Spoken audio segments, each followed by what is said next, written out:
बहुत समय पहले की बात है। सोनापुर नामक गांव में आरोही अपनी माँ के साथ रहती थी। कुछ समय पहले आरोही के पिता का निधन हो चुका था। आरोही की माँ खेत में जाकर मजदूरी किया करती थी। वहाँ से जो भी कुछ पैसे मिलते उसी से आरोही की माँ अपने घर का गुजारा करती थी। एक दिन आरोही अपनी माँ से कहती है, माँ बहुत समय हो गया, आपने मुझे मिठाई नहीं खिलाई। अगर आप मुझे गुलाब जामुन नहीं खिला सकती तो कम से कम जलेबी ही खिला दो। मिठाई खाने का बहुत मन कर रहा है।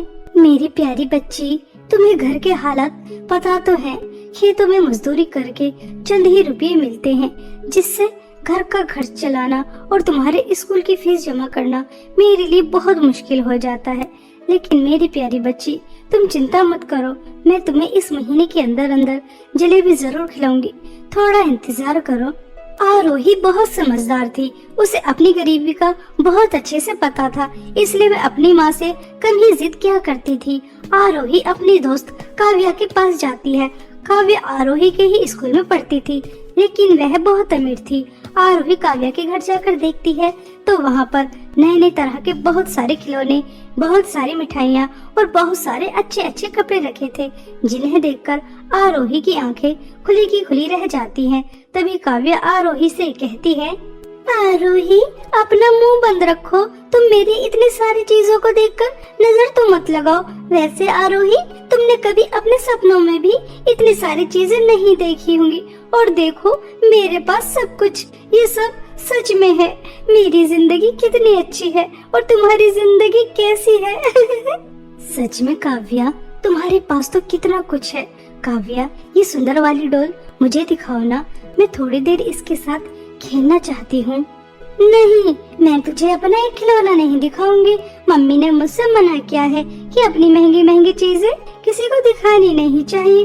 अगर तूने इन्हें हाथ लगाया तो ये खराब नहीं हो जाएंगी। मैं अपनी डॉल से तुझे नहीं खेलने दूंगी। तू यहाँ मेरा होमवर्क करने आई है तो जल्दी से मेरा होमवर्क कर और यहाँ से जा, और मेरी चीजों को नजर मत लगा।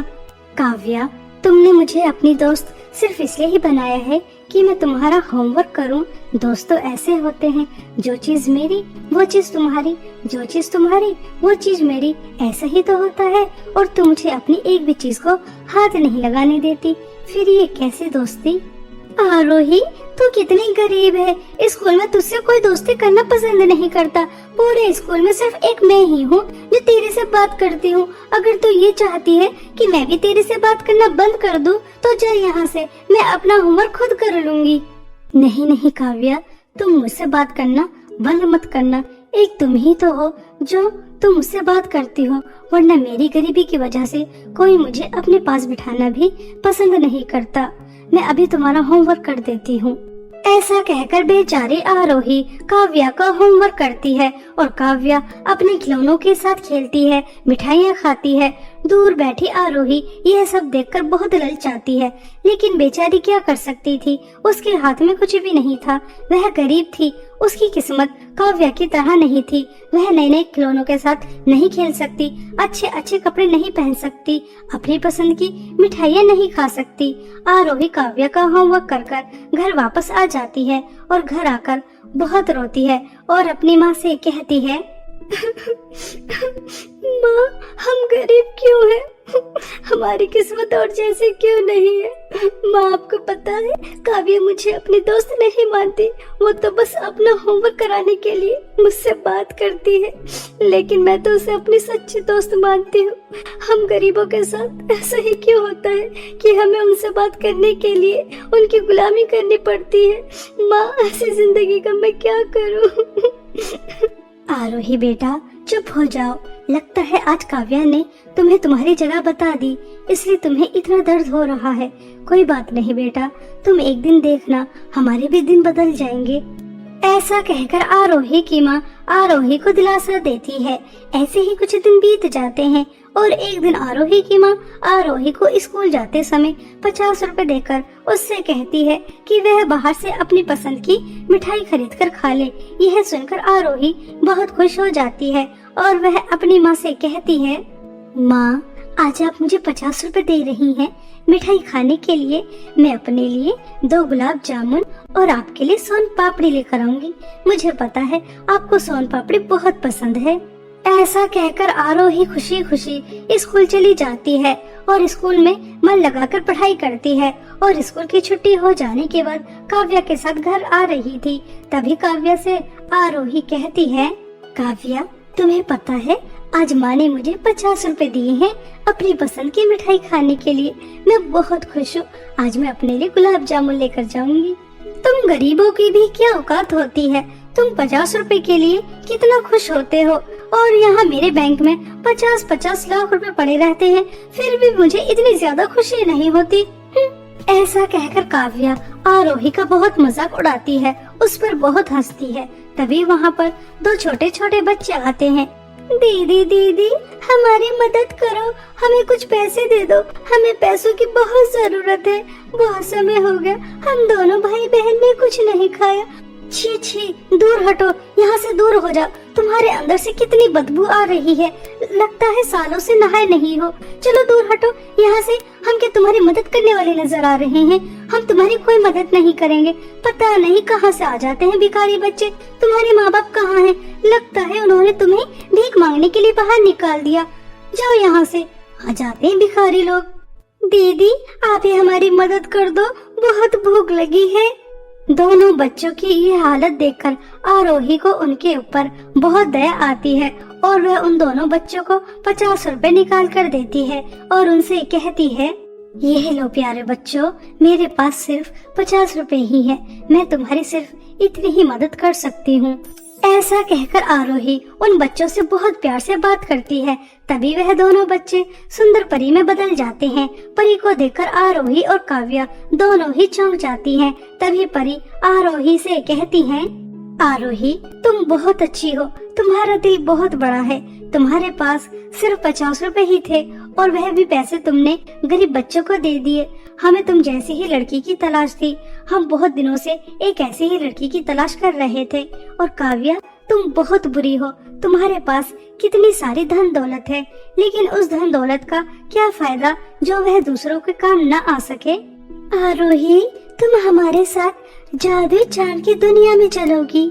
परी की यह बातें सुनकर आरोही बहुत खुश हो जाती है, लेकिन काव्या अंदर ही अंदर बहुत चिढ़ती है और वह सोचती है, देखो तो इस गरीब की किस्मत जादू चांद की दुनिया पड़ जाएगी और मैं पृथ्वी पर रहूंगी। मेरे पास कितने सारे धन दौलत है, लेकिन मैं फिर भी चांद की दुनिया नहीं देख सकती। वहाँ पर क्या क्या होता होगा। इस गरीब के तो मजे आ गए। ऐसा सोचकर काव्या अंदर ही अंदर बहुत चिढ़ रही थी। तभी आरोही दोनों परियों से कहती है, परी जी अगर आप बुरा न मानो तो मैं अपनी दोस्त काव्या को जादू चांद की दुनिया में ले जाना चाहती हूँ, अगर आपकी आज्ञा हो तो। ठीक है, अगर तुम अपनी दोस्त काव्या को अपने साथ जादू चांद की दुनिया में लेकर जाना चाहती हो तो शौक से लेकर जाओ, लेकिन एक बात का हमेशा ध्यान रखना, वहाँ जाकर किसी भी चीज का लालच मत करना, वरना उसका अंजाम अच्छा नहीं होगा। हम तुम्हें जादू चांद की दुनिया में इसलिए लेकर जा रहे हैं क्योंकि तुम्हारा दिल साफ है और तुम लोगों की मदद करती हो, इसलिए तुम वहाँ जाकर लालच नहीं करोगी। मगर तुम्हारी दोस्त काव्या का कुछ नहीं पता। दोनों परियां आरोही और काव्या को समझाकर चांद की दुनिया में ले जाती हैं और वहां जाकर आरोही और काव्या देखती हैं तो पृथ्वी से बिल्कुल अलग नजारा होता है। चांद बिल्कुल चौधरी की तरह चमक रहा था, सितारे टिमटिमा रहे थे, चारों तरफ खुशियों का माहौल था। ऐसा नजारा आरोही और काव्या ने अपनी जिंदगी में कभी नहीं देखा था। तभी आरोही काव्या से कहती है, काव्या यह जादू चांद की दुनिया कितनी ज्यादा सुंदर है। मैंने तो अपनी जिंदगी में ऐसा चांद कभी नहीं देखा। ऐसा लग रहा है जैसे हम सपने में हैं। अब तुम दोनों जादू चांद की दुनिया में आ गई हो तो तुम्हें जादू चांद की दुनिया की शक्तियाँ भी मिलनी चाहिए। तुम दोनों एक एक कर चांद के पास जाओगी और चांद तुमसे जो भी कुछ कहेगा, अगर तुमने चांद को खुश किया तो तुम पृथ्वी की सबसे अमीर लड़की बन जाओगी। ऐसा कहकर परी अपनी जादुई शक्तियों से काव्या को चांद तक पहुंचा देती है। तभी चांद काव्या से कहता है, तुम्हारा जादुई चांद की दुनिया में बहुत बहुत स्वागत है। अगर तुम दुनिया की सबसे अमीर लड़की बनना चाहती हो तो तुम अपने दोस्त आरोही को मारना होगा, क्या तुम उसे मानने के लिए तैयार हो? हाँ हाँ जादुई चांद की दुनिया के सुंदर चांद, मैं अपनी दोस्त आरोही को मानने के लिए तैयार हूँ। बस मुझे दुनिया की सबसे अमीर लड़की बनना है। ठीक है, अब तुम जाओ। चांद के इतना कहते ही काव्या अपनी जगह आ जाती है। तभी परी अपनी जादुई शक्तियों से आरोही को भी चांद तक पहुंचा देती है। तभी चांद आरोही से भी यही सवाल करता है तो आरोही चांद से कहती है, जादुई चांद की दुनिया के सुंदर चांद, अगर किसी को मारकर मुझे धन दौलत मिलती है तो मुझे ऐसी धन दौलत नहीं चाहिए। मैं गरीब ही खुश हूँ। मुझे ऐसी धन दौलत नहीं चाहिए जहाँ मुझे अपने दोस्त का खून बहाना पड़े। आप अपनी धन दौलत अपने ही पास रखो। आरोही, तुम बहुत अच्छी हो। दोनों परियों ने तुम्हें यहाँ लाकर बहुत अच्छा किया। तुम्हारी अच्छाइयों की वजह से मेरी शक्तियाँ मुझे वापस मिल गईं, जो एक मायावी चुड़ैल ने छीन ली थी। मेरी शक्तियाँ सिर्फ वही वापस ला सकता था जिसका दिल सुंदर हो और वह दूसरों की मदद करता हो। तुम बहुत अच्छी हो, इसलिए मेरी शक्तियाँ से तुम्हें भी शक्तियाँ मिलेंगी और तुम पृथ्वी पर जाकर बहुत अमीर हो जाओगी। लेकिन उससे पहले तुम्हारे दोस्त को सजा मिलेगी। ऐसा कहकर चांद काव्या को बहुत बदसूरत बना देता है। काव्या खुद को इतना बदसूरत देखकर बहुत रोती है। तभी परी काव्या से कहती है, काव्या, तुम जानती हो तुम इतनी ज्यादा बदसूरत क्यों हो गई? क्योंकि तुम अपनी इतनी अच्छी दोस्त को मारना चाहती थी।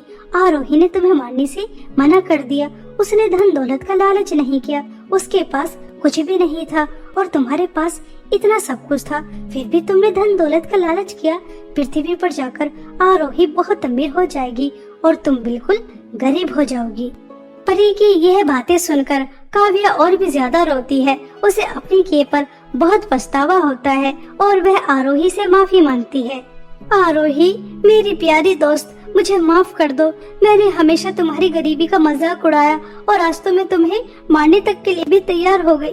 मुझे जैसी दोस्त तुम्हारी नहीं होनी चाहिए। तुम बहुत अच्छी हो और तुम्हारी दोस्त भी अच्छी ही होनी चाहिए। बस तुम मुझे माफ कर दो। काव्या, तुम्हें अपने किए पर पछतावा है और मुझे कुछ नहीं चाहिए। गलती तो हम इंसानों से ही होती है। मैंने तुम्हें माफ किया। परी जी, मैं चाहती हूँ आप मेरी दोस्त काव्या को पहले की तरह सुंदर कर दो और आपने उससे जो धन दौलत छीनी है उसे आप वापस कर दो। मैं नहीं चाहती कि मेरी दोस्त एक गरीबी की जिंदगी जिए। हाँ हाँ, क्यों नहीं आरोही, तुमने हमारी इतनी बड़ी मदद की है। जादुई चांद की शक्तियाँ तुम्हारी वजह से वापस आई हैं, इसलिए तुम हमसे जो भी कुछ कहोगी हम वह तुरंत कर देंगे। ऐसा कहकर परी काव्या को पहले की तरह सुंदर कर देती है और दोनों दोस्त जादुई चांद की दुनिया से पृथ्वी पर आ जाती हैं।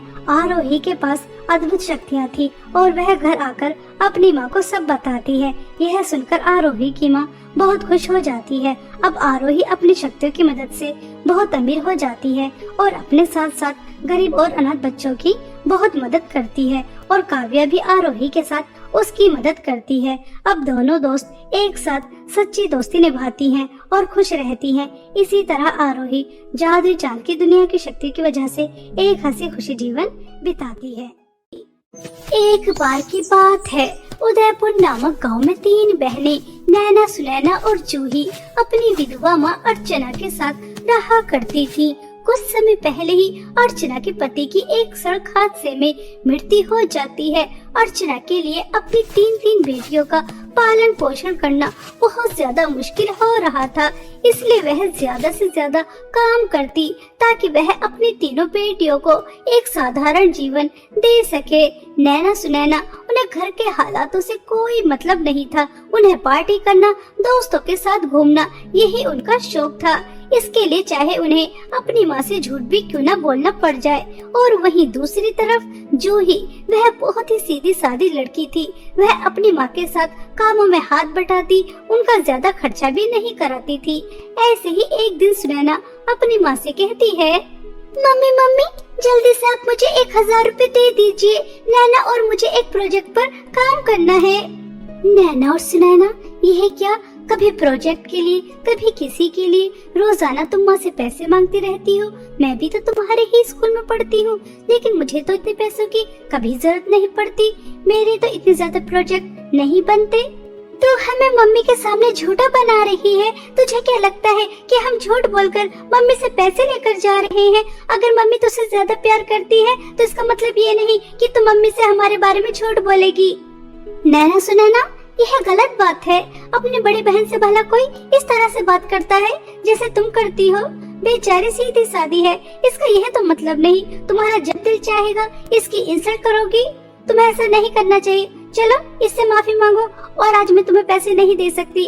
आज पगार मिलेगी, कल पैसे ले लेना। मम्मी मम्मी, हमसे झूठ बोलने की जरूरत नहीं है। हमें अच्छी तरह से पता है कि हमारी ये सगी बहन नहीं है। आपको सड़क के किनारे मिली थी। हम दोनों अपनी सगी बेटियां हैं और हम इससे प्यार व्यार नहीं करते। माफी मांगना तो बहुत दूर की बात है। अगर आपको इसे अपनी बेटी माननी है तो मानिए। ऐसा कहकर नैना और सुनैना बहुत गुस्से में बाहर चली जाती हैं। अपनी दोनों छोटी बहनों से यह बात सुनकर जूही को बहुत दुख होता है। वह बहुत रोती है।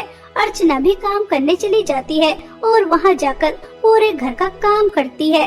काम करते समय उससे एक कांच का गिलास नीचे गिरकर टूट जाता है। तभी घर की मालकिन आती है और वह अर्चना को बहुत सुनाती है। यह क्या गरीब नौकरानी, तूने इतना महंगा गिलास तोड़ दिया। तुझे पता भी है कितना महंगा था ये है। आजकल मैं देख रही हूँ तू ठीक तरह से काम नहीं कर रही, सफाई भी ठीक तरह से नहीं करती, कपड़े भी ठीक तरह से नहीं धोती। इसलिए आज से तेरी छुट्टी। मेरे घर पर काम करने आने की कोई जरूरत नहीं है। चल यहाँ से जा। गरीब, मेरा इतना बड़ा नुकसान कर दिया। मालकिन जी, गलती हो गई, माफ कर दीजिए। आज के बाद नहीं होगी। मुझे काम से मत निकालिए। अब तो सीधे शराफत से यहाँ से जाती है या नहीं, या फिर तुझे धक्के मार के निकालूं? तुम जैसे गरीब नौकरों को सिंपल लैंग्वेज समझ में नहीं आती। लातों के भूत बातों से नहीं मानते। मालकिन जी, आज तो मेरी पगार मिलनी थी। मैंने पूरे महीने आपके घर काम किया है, उसके तो पैसे दे दीजिए। इतना महंगा गिलास जो तोड़ा है उसके पैसे कौन देगा? तेरी पगार के ही पैसे कम पड़ जाएंगे। वह तो मेरी शराफत समझ कि मैं और पैसे नहीं मांग रही। चुपचाप खाली हाथ जा, कोई पैसे वैसे नहीं मिलेंगे। मालकिन की यह बातें सुनकर अर्चना के पैरों तले जमीन खिसक जाती है कि अगर पगार नहीं मिलेगी तो पूरे महीने का राशन कहां से आएगा? वह अपनी तीनों बेटियों को क्या खिलाएगी? उनके स्कूल की फीस कैसे जमा करेगी? यह सोच सोचकर अर्चना बहुत रोती है। अरे नहीं, ऐसा कैसे हो सकता है? घर में राशन भी नहीं है। नैना और सुनैना को प्रोजेक्ट के लिए 1000 रुपए चाहिए और मैं तो उन्हें खाना भी नहीं खिला सकती। मैं अपने बच्चों के सामने क्या मुंह लेकर जाऊंगी कि मेरे पास 1 भी रुपया नहीं है। मैं तुम्हारा पालन पोषण नहीं कर सकती। मैं क्या करूं? मुझे तो कुछ भी समझ में नहीं आ रहा। पता नहीं अब मुझे कब काम मिलेगा। मालकिन ने मेरे साथ अच्छा नहीं किया। पता नहीं यह बड़े लोग गरीबों को क्या समझते हैं। कीड़ा मकोड़ा जब जी में आता है तब मसल देते हैं।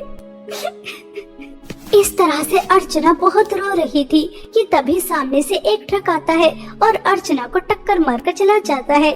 आसपास के लोग अर्चना को हॉस्पिटल पहुंचा देते हैं। एक्सीडेंट में अर्चना की टांगे टूट जाती है और उसके इलाज में बहुत पैसे खर्च हो जाते हैं, जिस वजह से उन्हें अपना घर गिरवी रखना पड़ता है। नैना सुनैना और जूही की पढ़ाई भी छूट जाती है। नैना और सुनैना अपनी माँ से बहुत गुस्से में बातें करती हैं। मम्मी, पहले तो आपकी नौकरी चलेगी, उसके बाद आपसे देखकर नहीं चला जा रहा था। अगर आज आपका एक्सीडेंट नहीं होता तो हम इन हालातों में नहीं होते। आपकी वजह से हमारी पढ़ाई छूट गई, दोस्तों के साथ घूमना फिरना छूट गया और खाना तो 2 दिन में 4 दिन में बस एक ही बार मिलता है, वो भी एक सूखी रोटी। हमारी किस्मत कैसी है? हमारी उम्र की लड़कियाँ इतना एंजॉय कर रही हैं और हमें खाना भी नहीं मिल रहा। दाने दाने के लिए तरस रहे हैं। नैना और सुनैना, इस समय तुम्हें इस तरह की बातें करने की पड़ी है। तुम्हें इस तरह से माँ से बात नहीं करनी चाहिए। माँ ने हमारे लिए कितना कुछ किया है, ना रात देखी और ना दिन, हमें पढ़ाया, खिलाया, पहनाया। आज जरा बुरा वक्त क्या आ गया, तुम माँ को इतना सुना रही हो। मैं सब्जियाँ बेचने तो जाती हूँ, जितना होता है उतना कर रही हूँ, लेकिन मेरे अकेले करने से कितना हो जाएगा? हम तीनों को एक साथ काम करना होगा, तभी घर के खर्चे पूरे हो सकते हैं। अरे घर में कोई है? मैंने 4 दिन से कुछ नहीं खाया, बहुत भूख लगी है। क्या है बुढ़िया, तुझे हमारे घर में कुछ दिखाई दे रहा है जो हम तुझे खाने के लिए दे देंगे? हमें खुद 2 दिन में 3 दिन में एक बार खाने के लिए मिलता है। चल चल जा यहाँ से, किसी और से मांग। अम्मा जी, यह छोटी है, नादान है, इसकी बातों का बुरा मत मानना। यह लीजिए मेरे हिस्से की एक रोटी, इसे खा लीजिए, अगर इससे आपका पेट भर जाता है तो। वह बूढ़ी औरत जूही के हिस्से की रोटी लेकर वहाँ से चली जाती है। अगले दिन तीनों बहनें काम ढूंढने के लिए निकल जाती हैं। तभी नैना सुनैना से कहती है, सुनैना, यह है हमारी सौतेली बहन जूही की बच्ची, खुद को क्या समझती है, हमें अपने साथ काम करने लेकर जा रही है, हमसे वहाँ ले जाकर काम कराएगी। यार, जब हमारे दोस्तों को पता चलेगा कि हम काम कर रहे हैं तो हमारी कितनी ज्यादा इंसल्ट होगी। इसलिए मैं तो कहती हूँ इस जूही की बच्ची को सबक सिखाते हैं ताकि इसे अक्ल ठिकाने आ जाए। वैसे भी हमारी सौतेली बहन है, इससे हमेशा हमेशा के लिए पीछा भी छूट जाएगा। ऐसा सोचकर दोनों बहनें बहुत खुश हो रही थी और बेचारी जूही इन सब बातों से बेखबर कि उसकी बहन उसके साथ क्या करने वाली है। कुछ दूर चलने के बाद नैना और सुनैना को कुछ जंगली जानवर नजर आते हैं तो दोनों बहनें उसे उनके सामने फेंक देती हैं और वहां से भागकर आ जाती हैं। जूही बहुत मुश्किल से उन जानवरों से अपनी जान बचाकर वहां से आ जाती है। जूही को जिंदा देखकर दोनों बहन बहुत गुस्सा करती हैं और काम की तलाश में कुछ दूर और चलती हैं तो उन्हें एक बहुत अद्भुत चीज नजर आती है और वो थी 3 नदी। जहाँ एक नदी के पास सोने की ड्रेस थी, उस नदी से सोने के सिक्के बह रहे थे और दूसरी नदी जिसके पास चांदी की ड्रेस थी, उससे चांदी के सिक्के, हीरे जवाहरात बह रहे थे और तीसरी नदी जिसके पास एक सिंपल ड्रेस थी जिसके अंदर से कुछ भी नहीं बह रहा था। तभी वहाँ पर एक बहुत सुंदर परी आती है और वह तीनों बहनों से कहती है, तुम्हारा इस दुनिया में बहुत बहुत स्वागत है। यह मेरी जादू ड्रेस की 3 नदियां हैं और तुम यहाँ से इतनी आसानी से नहीं जा सकती। क्या तुमने बाहर बोर्ड लिखा पढ़ा नहीं था कि यह परियों की दुनिया है और यहाँ पर इंसान आता अपनी मर्जी से है और जाता हमारी मर्जी से है। तुम्हारे सामने मेरी ड्रेस की जादुई 3 नदियां हैं। सोने की नदी की ड्रेस पहनकर तुम्हें बहुत सारे सोने के सिक्के मिलेंगे और चांदी की ड्रेस पहनकर तुम्हें बहुत सारे चांदी के सिक्के, हीरे जवाहरात मिलेंगे और तीसरी नदी की सिंपल ड्रेस पहनकर तुम अपनी माँ के पास वापस जा सकती हो। अब तुम्हारे हाथ में है कि तुम अपनी माँ के पास वापस जाना चाहती हो या फिर धन दौलत हासिल करके यहाँ पर अपना जीवन व्यतीत करना चाहती हो।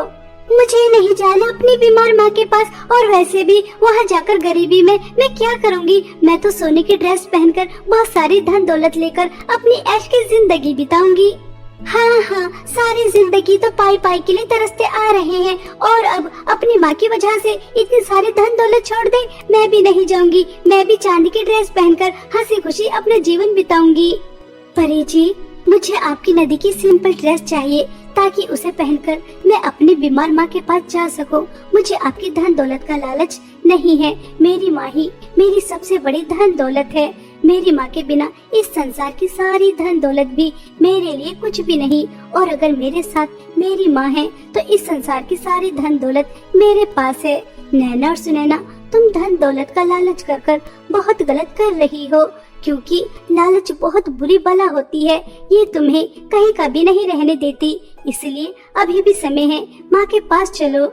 चल चल, हमें ज्यादा लेक्चर देने की जरूरत नहीं है। हमें पता है हमारे लिए क्या ठीक है क्या नहीं। हमें नहीं जाना उस गरीबी में, तुझे जाना है तो तू जा।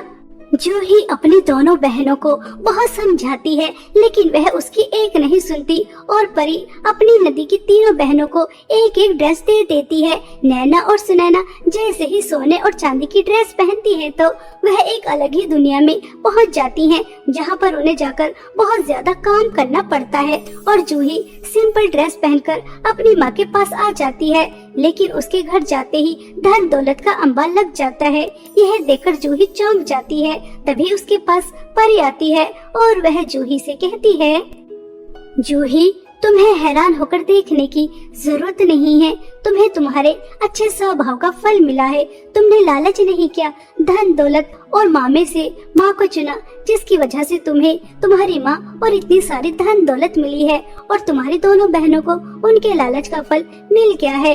अब तुम अपनी माँ और इतनी सारी धन दौलत के साथ हंसी खुशी जीवन व्यतीत कर सकती हो।